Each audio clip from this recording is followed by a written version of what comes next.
ओम गणेशाय नमः। आज बुधवार व्रत कथा सुनेंगे।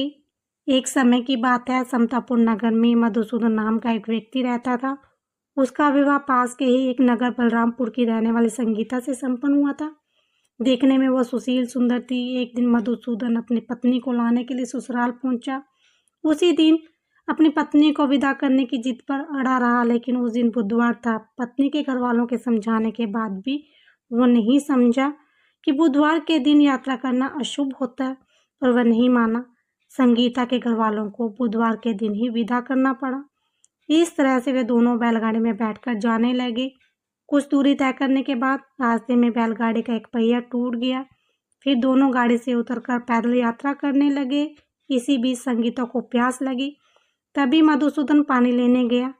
जब वो पानी लेकर लौटा तो हैरान हो गया। उसने देखा कि उसकी पत्नी के साथ कोई उसका हमशक्ल बैठा हुआ है। पास जाकर उसने हमशक्ल से पूछा कि कौन हो। इस पर उस आदमी ने कहा उसका नाम मधुसूदन है और वह संगीता का पति है। इस पर मधुसूदन भड़क गया और बोला कि ये झूठ है, असली मधुसूदन मैं हूँ। मैं संगीता के लिए पानी लेने गया था। इस पर हमशक्ल ने कहा कि वह तो पानी लेकर संगीता को पिला भी दिया। इनमें संगीता के असली पति होने को लेकर झगड़ा होने लगा। उन्हें लड़ते हुए देखकर बहुत सारे लोग एकत्रित हो गए। नगर के कुछ सिपाही भी वहां आ गए। सिपाही उन दोनों को पकड़कर राजा के पास ले गए। सारी कहानी सुनाकर राजा भी कोई निर्णय नहीं कर पाया। संगीता भी इन दोनों में से अपने वास्तविक पति को नहीं पहचान पा रही थी। राजा ने दोनों को कारावास में डालने के लिए कहा। राजा के फैसले पर असली मधुसूदन भयभीत हो उठा। तभी आकाशवाणी हुई, मधुसूदन, तूने संगीता के माता पिता की बात नहीं मानी और बुधवार के दिन अपने ससुराल से प्रस्थान किया। ये सब भगवान बुद्धदेव के प्रकोप से हो रहा है। मधुसूदन ने भगवान बुद्धदेव से प्रार्थना की कि हे भगवान बुद्ध, मुझे क्षमा कीजिए, मुझसे बहुत बड़ी गलती हो गई है। भविष्य में अब कभी भी बुधवार के दिन यात्रा नहीं करूँगा और सदैव बुधवार को आपका व्रत किया करूँगा। मधुसूदन के प्रार्थना करने से भगवान बुद्धदेव ने उसे क्षमा कर दिया। तभी दूसरा व्यक्ति राजा के सामने से गायब होगा।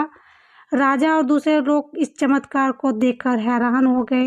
भगवान बुद्धदेव की इस अनुकंपा से राजा ने मधुसूदन को और उसकी पत्नी को सम्मानपूर्वक विदा किया।